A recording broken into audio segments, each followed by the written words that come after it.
छोटे ले उमरिया में बाबा बना आगाइला जोगिया बाबा बना आगाइला जोगिया जी अकिया तिरिया बिराही ना बोलिया बोल लाएरा।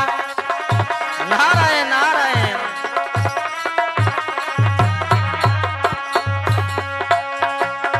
छोटे छोटे उमरिया में बाबा बना आगाइला जोगिया जी बना आगाइला जोगिया जी या तिरिया बिराही ना बोलिया बोल लो। आलोक निरंजन नारायण नारायण। ये बताई बाबा क्या बचिया इतना छोट छोट उम्र में का तोहनी के जोगी के भेष धर लेला बाबा? क्या आ का माई तोहनी के घर से निकाल देला बाबा? का सुनाई है बाबा? क्या हमारी माँ घर से निकाली है? क्या त्रिया बिरहन बात को बोली है? हाँ बाबा। जो इतना कम उम्र में जोगी को भेष बनाया हूँ। सुनो कि नहीं जावा माता अब बचिया बिरहन बोलिया बोला ले जी बिरहन बाबा बतिया बोला ले जी नहीं तिरिया घर से दिलन निकालन होरा।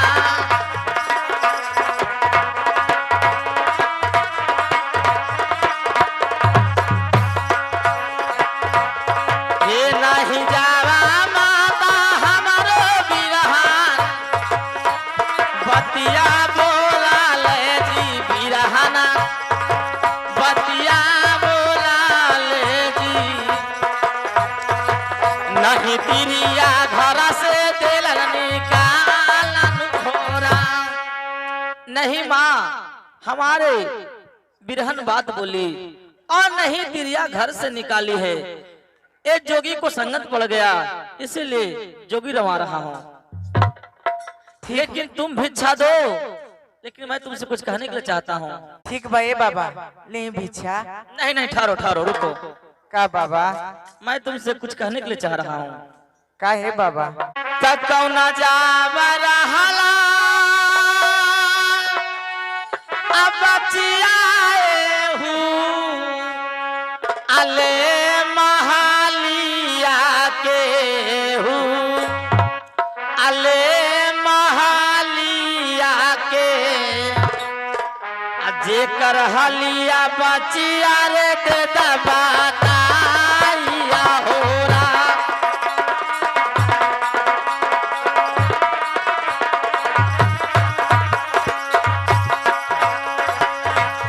कौना जावा रहला बचियाए हूँ ले महालिया के हूँ ले महालिया के सच हलिया बचिया दे दबाताया होरा।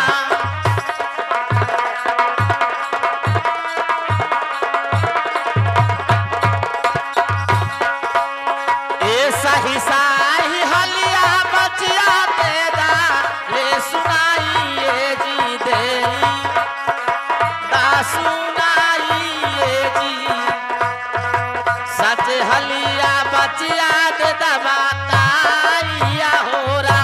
ये बताओ कि तुम इस महल को रहने वाली कौन हो? हम लोग जानने के लिए चाहते हैं। सुनिए बाबा। इयाले महलिया के बाबा रा अली बादिया जीरा अली बादिया जी आ सच जा बालिया दिल बताई लाएरा।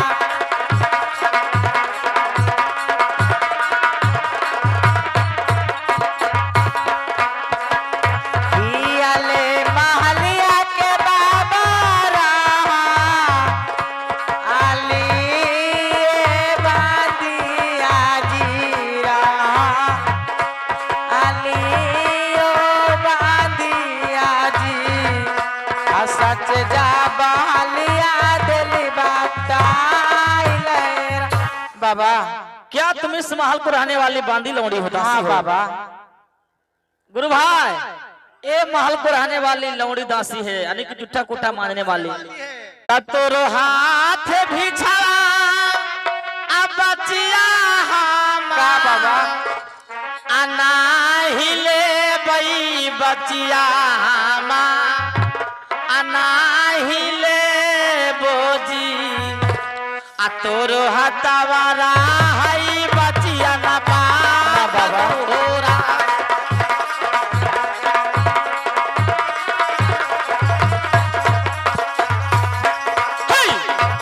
तोरो हाथा भी छड़ा बचिया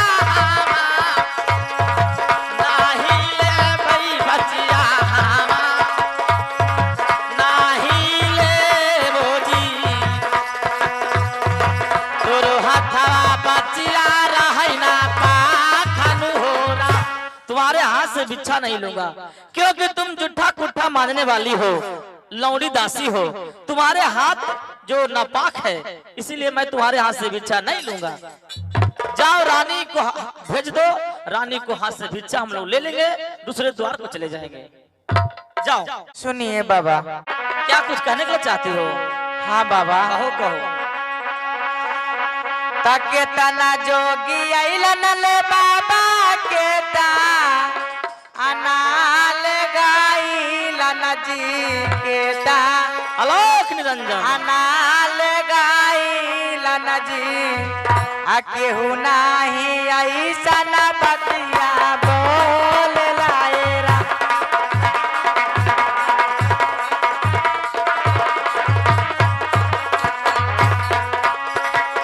केतना जोगी आइलन ले बाबा केता अनाल गाइलन जी केता अनाल गाइलन जी आ केहू नाही ऐसन बोलिया बोल लाए आलोक निरंजन मांगा भी का पदा। अरे अरे अरे अरे अरे अरे अरे आलोक निरंजन नारायण। उसे पिटाई किए हैं चुट्टा से, जरूर जाके कहा। जरूर जाकर रानी की कहेगी, रानी खुद अपने आएगी देने के लिए। महारानी जी को प्रणाम करती हूँ। खुशी रहो, बोलो बात दादा से। महारानी जी, द्वार पर 3 गो बाबा आए हैं और बोलते हैं कि मैं बांदी के हाथ से भिक्षा नहीं लेती हूँ, क्योंकि बांदी के हाथ जूठा कुटा रहता है। जाओ अपना महारानी जी को भेज दो। क्या ऐसा बात है? द्वार पे बाबा आए हैं जो बोले कि तुम्हारे हाथ ना पाके जुट्ठा कुट्ठा मैचती हो, मैं तुम्हारे हाथ से भिक्षा नहीं लूंगी, महारानी के हाथ से भिक्षा लूंगी। हाँ महारानी। ठीक है, तुम जाओ और मैं जाती हूँ। आलोक निरंजन नारायण नारायण नारायण। गोड़ लगी है बाबा। आलोक निरंजन नारायण। सुनी बाबा। हाँ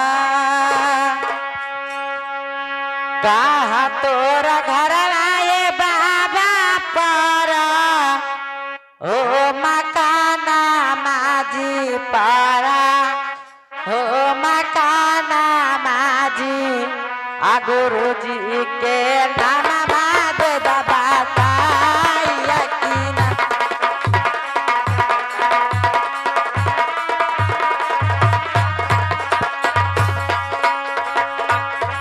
साच साच हलियाए बाबा देई दावा ताई जी देई दावा ताई जी किया रहलो गुरु जी के नाम जी की। कहाँ तुम मकान पर आ बाबा की गुरु जी के नाम है? क्या हमारे मकान कुटिया नहीं जाना चाहती हो? हाँ। और हमारे गुरु जी को नाम जानना चाहती हो? तो ये जोगी को कोई स्थान नहीं है। रमता जोगी बहता पानी जहाँ सांझ वहाँ बिहान। लेकिन हमारा गुरु जी का नाम गुरु अमरनाथ हुआ, कोई रामदास, श्यामदास, मंगलदास नाम है तीनों जोगी को। लेकिन तुम्हारे द्वार पर आया हो कि हमें भिक्षा चाहिए, लेकिन ये बताइए कि आप इस महल को रहने वाली कौन है? मैं इस महल के रहने वाली रानी हूँ बाबा। क्या आप ही रानी हैं? हाँ, यही लग... मेरी नाम चंद्रबली नाम है। मैं इस महल के रहने वाली रानी हूँ और मेरी नैहर राजमहोबिया पड़ता है बाबा। क्या आप राजमहोबिया जाते हैं? हाँ जाता हूँ, सगर जाता हूँ। अगर जाते हैं बाबा तो एक मेरे काम कर दीजिएगा बाबा। क्या काम आप है? जितना चाहेंगे उतना मैं भिक्षा दे दूंगी बाबा, आपको मन खुश कर दूंगी, पर मेरे एक शर्त पूरा कर दीजिएगा बाबा। क्या शर्त है बच्चिया? क्या आप जाते हैं राजमहोबिया तो जाके खबर कर दीजिए मेरा भाई एक रुदल जब से हमें राजमहोबिया से बोरीगढ़ में ये डोला है, कभी भी नहीं हमारे लौट के राजमहोबिया में गया बाबा। मेरा भाई परमानंद कई बार आया, कई बार लौट के चला गया। फिर ना जाने कैसे कैसे मेरा एक भाई रुदल है, उसे पता लगा, वो चल आया राजमहोबिया, चल आया। मैं उसे बड़ी समझाया कि तुम चले जाओ भाई, नहीं देगा मेरा पति विदाई। वो नहीं, जिद मान लिया, क्या क्या मतलब कि मैं तो देखी नहीं। वो कैसे भी करके उसे 80 हाथ के तिलहाड़े में कैद कर दिया, 80 मन के चट्टान धर दिया और उसे अभी कैद कर दिया। अगर आप लोग जाते हैं बाबा तो एक बार खबर पहुंचा दीजिए बाबा। ठीक है, इधर से भिक्षा लेकर मैं राजमहाविया की तरफ चले जाऊंगा और जाकर तुम्हारा खबर मैं अवश्य राजमहाविया पहुंचा दूंगा। ठीक है बाबा, तो ले लीजिए भिक्षा बाबा। आलोक निरंजन नारायण नारायण नारायण। सुनो, मैं आपसे कुछ कहने के लिए चाहता हूँ। क्या बाबा बोलिए। कि तू नाही चिन्हला बहिनाया पान, अकुल बंसा के बहिनाया पान, अकुल बंसा के आये हो रहा न भैया आला सारा दा अरनुरा।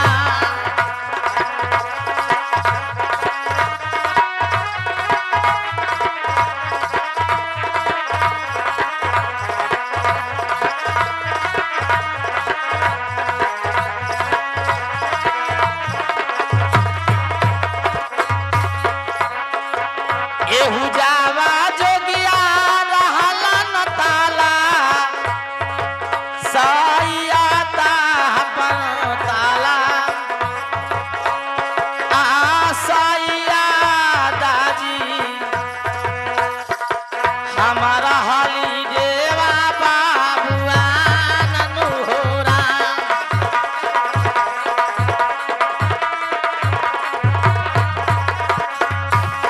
सही साही हलिया बतिया देली, बातालाई ये जी देली, बातालाई ये जी सही हलिया देलियो बातलाई हो राम।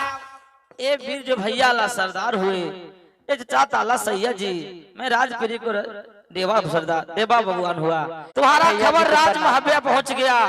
सुगा लेकर मौसी मलना को पास एक खबर पहुंचा दिए। तब मौसी मलना रो रो कर हम लोग को कही, तो हम लोग फौज साज कर आ गया हूँ। 5 कोस का दूरी में जलमासा तंबुआ खड़ा कर कर ये जोगी को भेष बनाकर पहले भाई दल को छुड़ाने के लिए आया हूँ। कि कहाँ मेरा हलाल बहिना भाई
बताओ कि हमारे भाई दल कहाँ पे कैद में है, जो जल्द बताओ उसे छुड़ाऊंगा। उसके बाद कैद छुड़ाकर करके बहिनी ले जई वो मोहबिया हमारो ले जई अब मोहबिया जी अमैया से अजाई करी मुलाकात तन हो रहा।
छुड़ाकर भाई दल के तुम्हें बिता के कर कर ए राज महबिया ले जाऊंगा।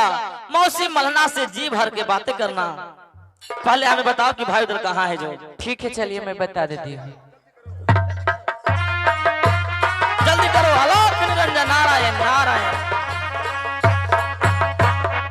देखिए यही तेल्हाड़ा में है भाई रुदल कैद। बेटा ढेबा जाओ, पहले तुम तरहारा में कूद जाओ। तेल्हाड़ा में कूदता हूँ। जाओ बेटा। अल्लाह सरदार चलो इधर से जो रस्सा लटकाओ, रस्सा खींचना होगा। चलिए आइए भाई उदल।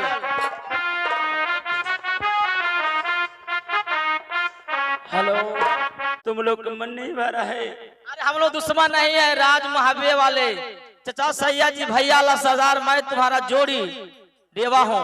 चलो तलहारा से तुम्हें निकालने के लिए आए। निकलो। नहीं, तुम लोग जान मारने के लिए तरहारे में आए हो। अरे राज महाबे का हम लोग उड़ा थे। चलो पहले निकलो तब बात करेंगे। आ जाओ भाई उदल, हम लोग तुम्हें छुड़ाने के लिए आया था। भैया जी इससे पहले झांकिए और हमारे 5 कोस का दूरी में जम्बू तंबू समियाना है। जाकर तुम है पे पिछली गली से रहो, मैं वहाँ तुम्हें मिलूंगा। जाओ पहले निकल जाओ भाई, जाओ पते गली निकल जाओ। बिना जल्दबाजी में तुम निकलो। मैं हम लोग पीछे से मैं आ रहा हूँ। गुरु चचा जी भाई उधर को तो छुड़ा लिया और चलिए तंबुआ में, और तंबुआ से फौज साज कर ये बॉडीगार्ड को चढ़ाई करना होगा। चलिए चलिए चचा जी। चलो बॉडीगार्ड पे चढ़ जाओ। अरे नाक के बंदी बेटा कर दे बहुरी हो गढ़वा के। अरे नाक के बंदी बेटा कर दे बहुरी हो गढ़ के। जैसे राम ने घेर लिया लंका गढ़िया के जाए, और जैसे रावण ने घेरा था लंका गढ़िया के जाए। अरे नाक रे बंदी कर दे बहुरी गढ़ के।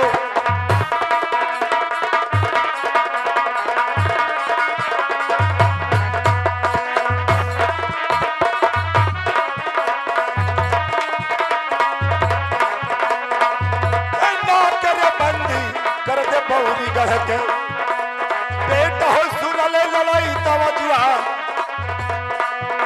ए नाके हो बंदी त कर दे बहुरी गढ़ के। नाके बंदी बहुरी गढ़ के करो। जैसे राम ने लंका को घेरे थे उसी प्रकार से बहुरीगढ़ को घेर दो। बहुरीगढ़ राज में आकर कौन मारो मारो की आवाज लगा रहा, कौन भी शेर सिंह को ललकार रहा है? इसका साहस शक्ति हो गया है। मैं नगर मोहवा से आया हूँ। हम लोग क्या राजमहल से आए बेटा रुदल चंद्रबली को विदाई कराने के लिए आया था, उसे तुम कैद कर लिया। अरे दुश्मन कहीं के। अरे मैं तो तुम्हें तरहारे में डाल दिया था, ते तरहारा से बाहर कैसे निकल के चला आया? छल से तुम कैद किया है तो मैं भी छल से मैं इसे छोड़ा हूँ। सुनो क्या? बिरसेन सिंह, तुम लगता है दामाद, सुनो।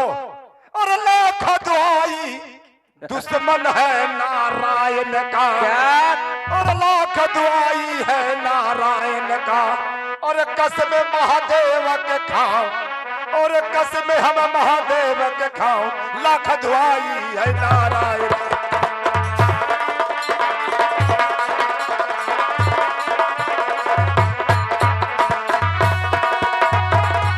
लाख दुआई है नारायण के, कसम महादेव के खाओ,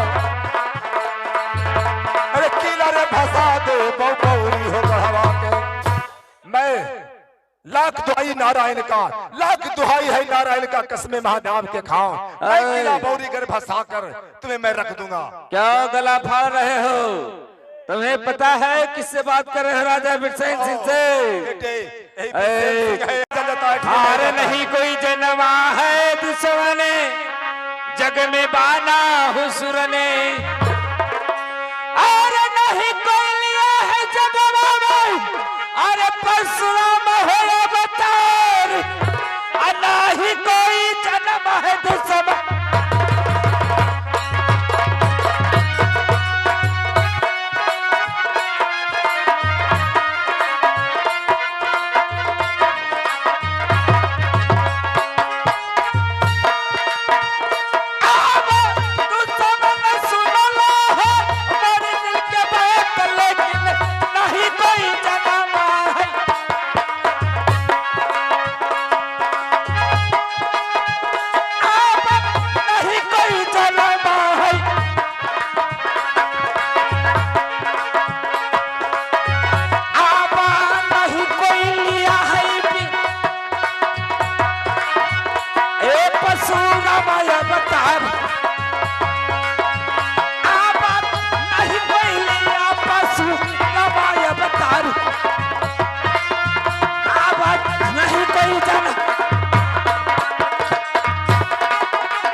नहीं कोई लिया है परशुराम अवतार, जो राजा बिरसेन सिंह को हरा सकता है।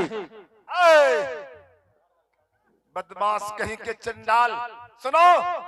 देख क्या रहे, चलो बेटे घेर लो, घेरो घेरो, आ जाओ, भाग ना पावे।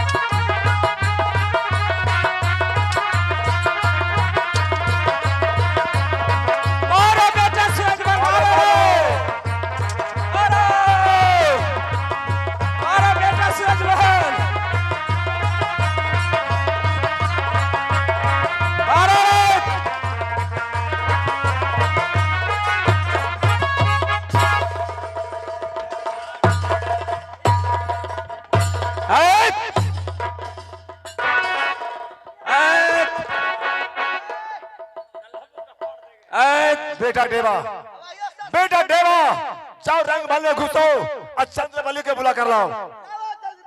लाओ चंद्रवली को बुला कर देखेगी अपनी आंखों से। बुलाओ चंद्रवली को।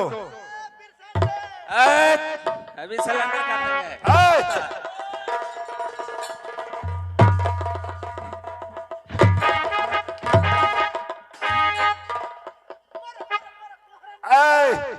कितना बार ब्रह्मानंद धन संपत्ति लेकर आया विदागी कराने के लिए, लेकिन अधम चंडाल कहीं के विदागी नहीं किया।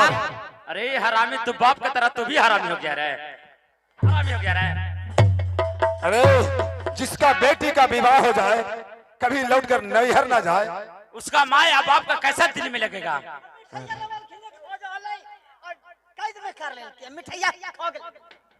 बेटी चंद्रवली 10 किलो मिठाई लाए थे। बेटी चंद्रवली धराओ। चाचा जी देखो है तो तुम्हारा पति, नाता हम लोग को लगता है। यदि नाता नहीं लगता, इसीलिए भैया परिवाल सिंह रुदल से छिपा कर महुआ में रखे थे कि रुदल को जानकारी नहीं होना चाहिए कि बौरीगढ़ में चंद्रबली ब्याही हुई है, तुम्हारी मौसेरी बहन है, लेकिन इस छल से धोखा देकर हथियार को और घोड़ा को कर लिया था। चाचा जी खाना में जहर मिला है। इस समय एक बीरसेन सिंह से पूछा जाए क्या? कि मेरा बहन चंद्रवली को क्यों नहीं विदा करता था? अरे बोलो बीरसेन सिंह। बेटा रहा सरदार, आंख दिखलावेगा तो आंख फोड़ लेंगे। बीरसेन सिंह, मैं तुम्हें जान के मैं छोड़ रहा हूँ। मैं अपना बहन को चेहरा देखता हूँ। तुम साफ साफ बताओ कि मेरा बहन के तुम सुहाग हो, इस कारण से मैं छोड़ रहा हूँ। तैयो लगता है किसको? बीरसेन सिंह, ये बताइए कि मेरा बहन को क्यों नहीं विदा करते थे? अरे बताओ। जौरी जल जाता है, जल जाता है। बताइए बताइए बीरसेन सिंह। मेरा बहन के आप सुहाग है, इस कारण से मैं पूछ रहा हूँ। बेटा ला सरदार। नहीं तो कौन नहीं जानता है लाला रुदल को? बेटे बेटा हो, सुनले बतिया हो हमार राजे। अरे डोली सजा दे बेटा, बौरी हो गढ़वा में। अरे डोली सजा दे बेटा, बौरी हो गढ़वा में। बेटी चंद्रबली जैतई मोहवा के राज। अरे बेटी चंद्रबली जैतई मोहवा के राज। अरे डोली सजा दे तब बौरी हो गढ़वा।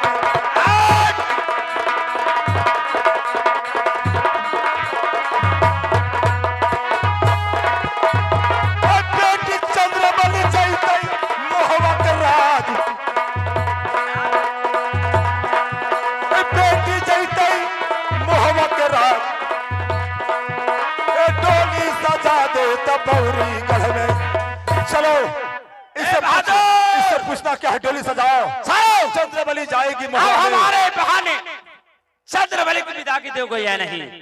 चंद्रबली अपनी माँ को देखेगी, ऐसे माँ खुश हो जाएगी। मल्ला अपनी बेटी को सखी सहेली देखेगी, सब खुश हो जाएगी। क्यों नहीं विदा करते थे? हमारे भैया ब्रह्मानंद जी 7 मरते आए, 7 मरते गए, क्यों नहीं विदा करते थे?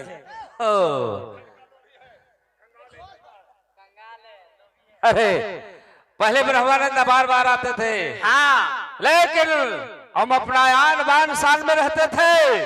कौन नहीं जानता है कि राजा बीरसेन सिंह कितना आन बान शान में है। तान भान शान ये उदयचंद सहने वाला नहीं था। आप तुमको जानते हो कि तुम्हें क्यों तरहारे में डाला?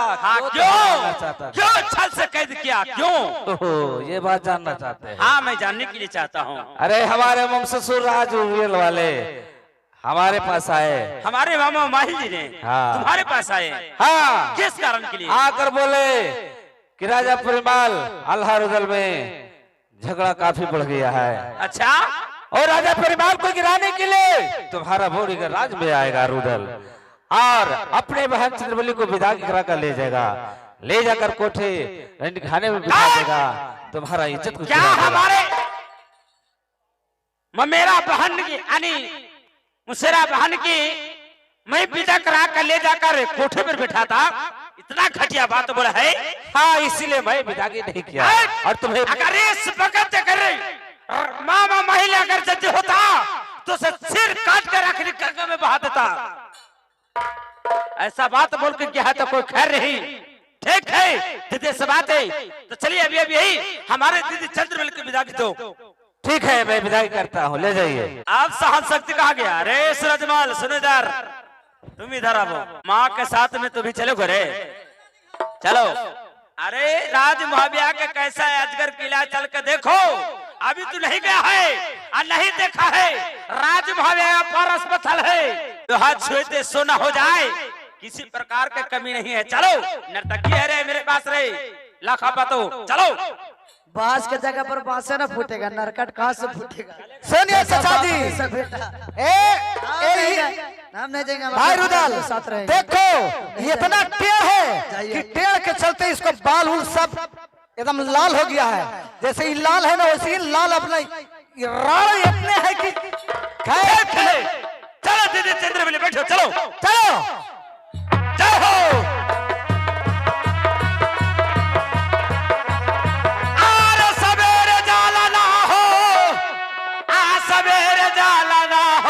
सवेरे जालना मांगे के मारेगा। अब बबुनी जाला नाई हरवा हो सवेरे जाला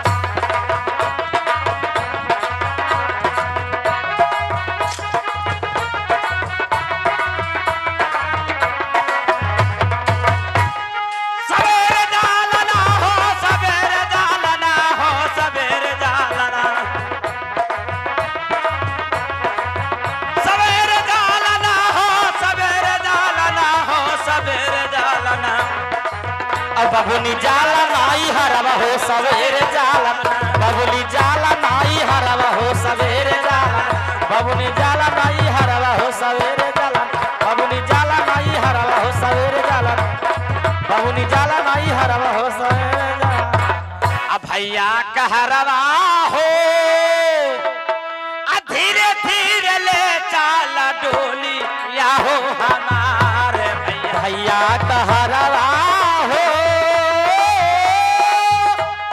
धीरे धीरे ले चाला डोलावा हो हमारे भैया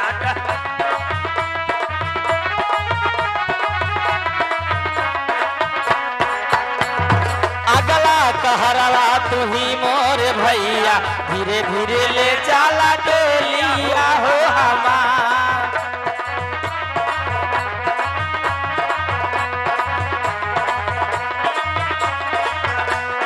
भैया कहरवा हो धीरे धीरे ले चाला डोलावा हो हमारा भैया कहरवा हो धीरे धीरे ले चाला डोलावा हो हमारा भैया कहरवा हो मौसी मल्हाना के चरणों प्रणाम करता हूँ भाभी मल्ला को चलो प्रणाम है।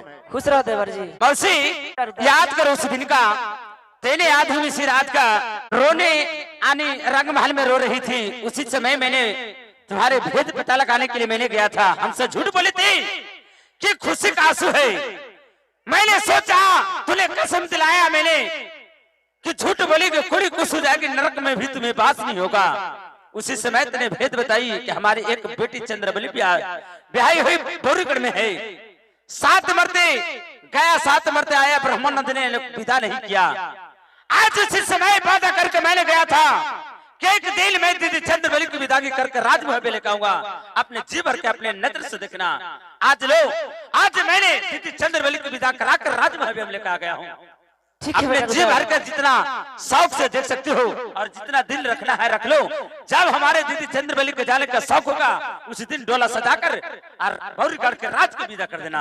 ठीक है बेटे। आवे मौसी अब चलता हूँ राज बंगले पर हम लोग ढेर दिन बीत गया है। ठीक है बेटा बदल जा। ठीक है जाओ डोली से उतारो। आगे हाल बेटिया कहियो नहीं आवा ना बेटिया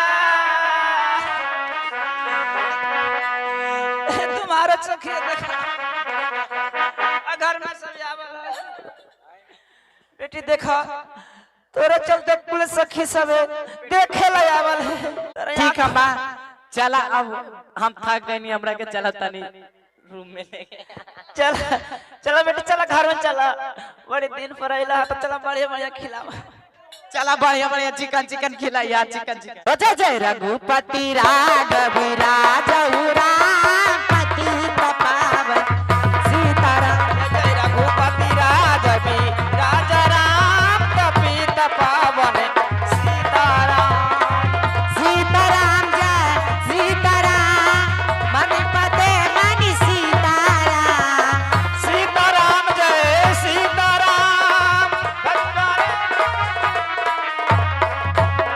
हेलो चलिए श्रीमान जो आज नाटक देख रहे थे बौरीगढ़ का लड़ाई यानी चंद्रबली का विदागी हमारे कलाकार कड़ी मेहनत कर कर आप लोग को सामने इस नाटक को दिखाया है।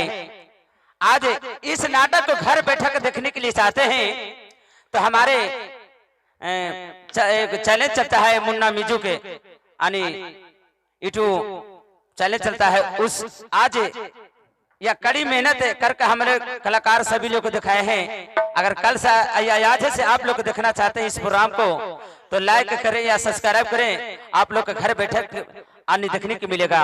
और जो भी हमारे कलाकार जो भी कड़ी मेहनत करके इस प्रोग्राम को हम किए हैं, अगर मेरा कलाकार से छोटा मोटा अगर गलती हो जाए तो भाई समझकर बेटा समझकर क्षमा करने की कृपया करेंगे श्रीमान। धन्यवाद। जय हिंद जय भारत।